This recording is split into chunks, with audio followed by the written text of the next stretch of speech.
করতে চাও, মানবিক সমাজ যদি বিনির্মাণ করতে চাও, আমি তোমাদেরকে সেজন্য প্রথমেই আদালতের নির্দেশ দিলাম। ইন্নাল্লাহা ইয়া'মুরু বিল আদল, নিশ্চয় আল্লাহ তাআলা তোমাদেরকে ন্যায় বিচার, সুশাসন এটার আদেশ দেন। সুবহানাল্লাহ।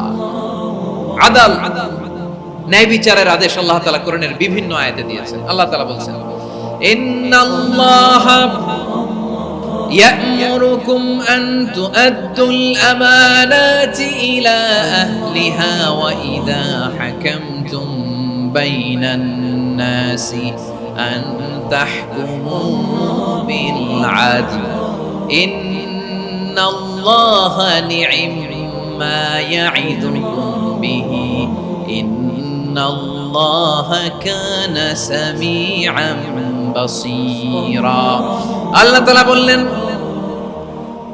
আল্লাহ আদেশ দিচ্ছেন যে ব্যক্তি আমানতের হকদার তার হাতে তোমরা আমানত পৌঁছে দাও। আর যখন তোমরা বিচার কার্য করবে, বিচার ফায়সালা করবে, আদালতের সাথে করো। সুবহানাল্লাহ বলেন।